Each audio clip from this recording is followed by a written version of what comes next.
Hello everybody, welcome to divinely guided 7777। कैसे हैं आप सब लोग।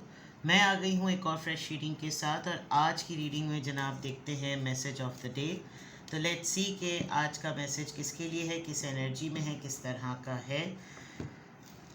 अगर आप इस मैसेज को मॉर्निंग में देखेंगे तो ये आपके लिए गाइडेंस है, और अगर आप एंड ऑफ द डे देखेंगे तो ये आपके लिए डे रिफ्लेक्शन होगा। मैसेज आपने वही लेना है जो लगे आपको अपनी सिचुएशन से मैच करता हुआ। टैरो में ये मैसेजेस आए हैं, सब आपने अपने ऊपर इम्पोज नहीं करने, और इनकी बेसिस पर आपने कोई भी फाइनल डिसीजन नहीं बनाना। मैं कुछ दिनों से अपने कमेंट्स बॉक्स में कुछ ख़वातीन हैं जो काफ़ी अपने ही पार्टनर्स को लेकर बहुत ही नाजेबा ज़बान, जिसको कहना चाहिए, यूज़ कर रही हैं। जब कभी भी मैं लव रीडिंग करती हूँ, उनके पार्टनर की रीडिंग करती हूँ, यानी उनके क्या मतलब किसी के पार्टनर की रीडिंग करती हूँ और वो उससे मैच भी कर रहा होता है, तो वो लिटरली गालियाँ, मतलब जो गालियाँ होती हैं, एब्यूज़िव वर्ड्स, वो कमेंट्स बॉक्स में अपने पार्टनर का नाम लिखकर जो वो लिख देते हैं। तो यहाँ पर लिखने का और यहाँ पर मेंशन करने का कोई फ़ायदा नहीं। आपकी फ्रस्ट्रेशन मैं अच्छी तरीके से समझ सकती हूँ। आपको अपने पार्टनर पे गुस्सा है तो आप हिम्मत करके उसको ये बातें बोलें। कमेंट बॉक्स में आप सिर्फ इस तरह का कमेंट करके अपने पार्टनर को गालियाँ देकर सिर्फ आप अपनी ही रिस्पेक्ट को जो है वो डाउन कर रहे हैं। और कुछ लोगों को टैरो रीडिंग का जो मेथड है मेरा, उससे ज़रा बड़ा ऑब्जेक्शन था। तो भाई, अगर आपको मेरे टैरो रीडिंग स्टाइल से ऑब्जेक्शन है तो हज़ारों दुनिया में इतने सारे चैनल पे, यूट्यूब पर इतने लोग हैं, आपको इरिटेशन हो रही है तो भैया आप वहाँ पर रीडिंग देख लें। मेरे मेथड को या मेरे स्टाइल को आप चेंज कैसे कर सकते हैं।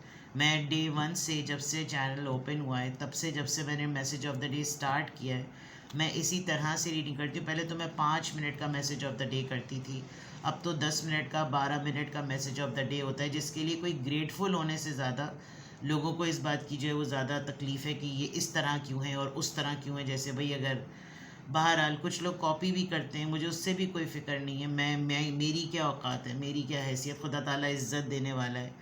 लेकिन कुछ ख़वातीन को मैं देख रही थी कि जैसे लग रहा है कि उनको दुनिया में कोई तवज्जो नहीं मिल रही, उनको कोई दुनिया में इज़्ज़त नहीं मिल रही, उनको कोई प्रोटोकॉल नहीं मिल रहा, तो वो यहाँ आके कमेंट करें। बहरहाल मैंने तो सिंपली उनको कमेंट को भी उनके डिलीट कर देती हूँ, क्योंकि मैं अपने चैनल के ऊपर कोई एब्यूज़िव वर्ड आपके कमेंट बॉक्स में, आपके पार्टनर ना उसको पढ़ रहे हैं, ना आपके पार्टनर को ये पता है कि आप कितने फ्रस्ट्रेटेड हैं, और ना ही उनको ये मालूम है कि आपने उनको पेट भर के गालियाँ लिख दी हैं।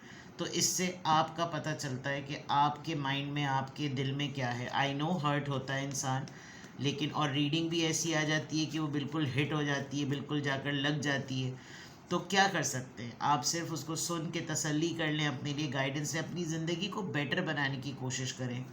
तो मैं कुछ दिनों से नोट कर रही थी, तो बहरहाल प्लीज़ लैंग्वेज का बहुत ज़्यादा ख्याल रखें, और इससे आप ही का स्टैंडर्ड और कैलिबर पता चलता है। सही है, चलिए, सॉरी आपका टाइम कंज्यूम किया, लेकिन इसी फोरम पे ये बात बताई जा सकती है। Message of the day, message of the day क्या है जनाब। टेम्परेंस, देखिए टाइम आया ना, आपको टाइम की ज़रूरत है। Night of wands, Aries, Leo, Sagittarius and the lovers. Bottom of the deck पे है नाइट ऑफ पेंटिकल्स।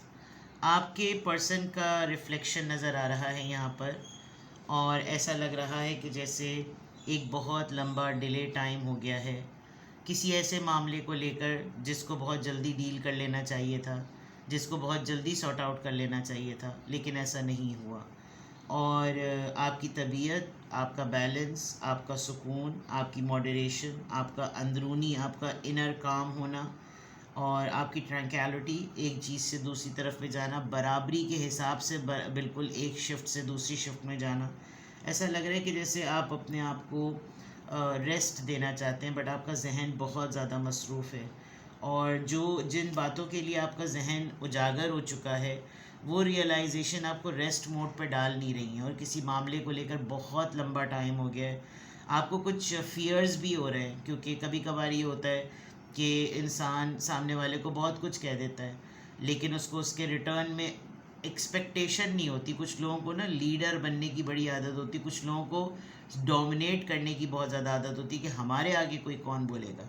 लेकिन कभी कभी ऐसा होता है कि फिर उनको चिटपट चेकमेट वाली बात हो जाती है, और ये वाला टाइम ऐसा लग रहा है कि रियलाइजेशन तो बहुत स्ट्रॉन्ग है, लेकिन आप एट द सेम टाइम अपने आप को काम कंपोज भी रखना चाह रहे हैं। आप चाह रहे हैं आप हील्ड भी रहें, आप चाह रहे हैं कि आप सेटल्ड भी रहें, आप चाह रहे हैं कि आप पेशेंस में भी रहें। नाउ आई कैन सी कि ये रेस्टलेसनेस आपको आपके पार्टनर की तरफ से मिल रही है। There is a relationship, there is a person somewhere, कहीं ना कहीं बैठा हुआ कोई इंसान आपके बारे में बहुत सोच रहा है और वो बहुत तेज़ी से आपकी तरफ आना चाहता है। ये उसकी एक टेम्परेरी एनर्जी है, परमानेंट बिल्कुल भी नहीं है, और ये वक्ती तौर पर है। और जितनी जल्दी वो चाहता है कि जितनी जल्दी आपको अप्रोच करके आपके पास आकर आपको ये कम्युनिकेट कर दे कि उसकी मेजर चॉइसेस क्या हैं, वो आपको लेकर क्या सोचता है, वो आपको सोलमेट समझता है, वो आपको किंडरेड स्पिरिट समझता है, वो आपको अपना परफेक्ट यूनियन समझता है, वो आपके साथ रिलेशनशिप में, सेक्सुअल इंटीमेसी में, डिज़ायर में, सब चीज़ों में आपके साथ आना चाहता है। तो ये उसका एक टेम्परेरी फेज चल रहा है। इस वक्त उसको आपकी बहुत अर्ज हो रही है, वो भाग दौड़ कर आपकी तरफ आना चाहता है। But in the end there is a patience, there is a loyalty, there is practicality and there is a responsibility. But having said this, एक ऐसी चीज़ है जो किसी ने शुरू तो कर दी, आपने या उस पर्सन ने, लेकिन अब ख़त्म करने की हिम्मत नहीं हो रही। भड़का तो दिया, लड़ तो लिए, बोल तो दिया, बक तो दिया, लेकिन अब हिम्मत नहीं है कि अब इसको रैप अप कैसे करें। तो यही चीज़ आज के मैसेज ऑफ द डे में आपके पर्सन की तरफ से रिफ्लेक्ट होकर नज़र आ रही है कि इन्होंने बहुत कुछ, इनका मन तो है कहने का, दिल तो है बहुत कुछ बोलने का, लेकिन करें क्या, किस तरीके से प्रेजेंट करें।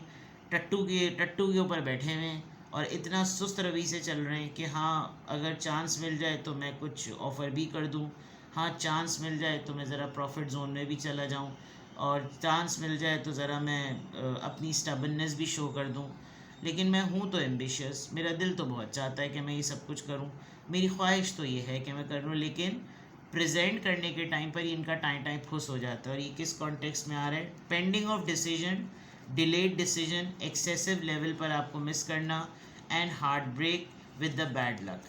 इन्होंने बहुत डोमिनेंसी दिखाई है अपने करियर में, अपनी ज़िंदगी में, रिश्तों को लेकर एक्स्ट्रा ऑर्डिनरी डोमिनेंसी दिखाई है, और उस डोमिनेंसी में इनको शायद आपने एक ही झटके में मिरर किया कि बेटा हर किसी के साथ हर वाली रेसिपी जो ना वो चलती नहीं है, ये तुम्हारा फार्मूला बाकियों के साथ चलता होगा, मेरे साथ नहीं चलेगा। तो शायद ये बहुत ही ज़्यादा मैनिपुलेटिव और पॉलिटिकल माइंडसेट के हैं, बहुत ज़्यादा आपको मैनिपुलेट करने की, बैड माउथ करने की कोशिश की, एंड देन कारमा हैपेंड। कोई ऐसी चीज़ ज़रूर हुई है जो बैड लक के तौर पर हुई है, बिकॉज कहीं ना कहीं आपका दिल जो टूटा है वो जेन्युइनली टूटा है, और उस जेन्युइन टूटने में इन्होंने आपको बहुत शिद्दत से मिस किया है। और जब मिस कर रहे हैं तो डेफिनेटली इनको अंदाज़ा हो रहा है कि मेरे डिसीजन मेकिंग में इतना पेंडिंग है, इतना डिलेड डिसीजन मेकिंग है मेरी, कि मुझे समझ नहीं आता कि आखिर मैं इसको सॉर्ट आउट भी करूँ तो कैसे सॉर्ट आउट करूँ। एंड देन फाइनली इन तमाम बातों के बाद they don't have anything much to offer you. तो ये आपके बॉटम ऑफ द डेक की एनर्जी आ गई, ये आपके मैसेज ऑफ द डे की एनर्जी आ गई। अब देखते हैं कि किस एंजल नंबर से क्या अफर्मेशन आ रही है, किस एंजल नंबर से क्या अफर्मेशन आ रही है।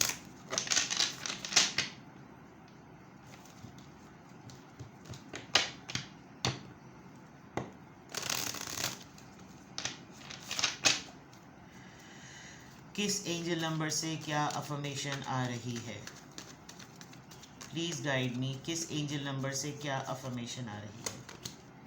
आई एम जेनरस, बड़ा रोल है आपका, आपका दिल बहुत सुनहरी दिल जिसको कहते हैं ना, आपका दिल बहुत बड़ा है, बहुत ज़्यादा बड़ा है, और बहुत ही स्किल्ड है बैलेंस मेंटेन करने में।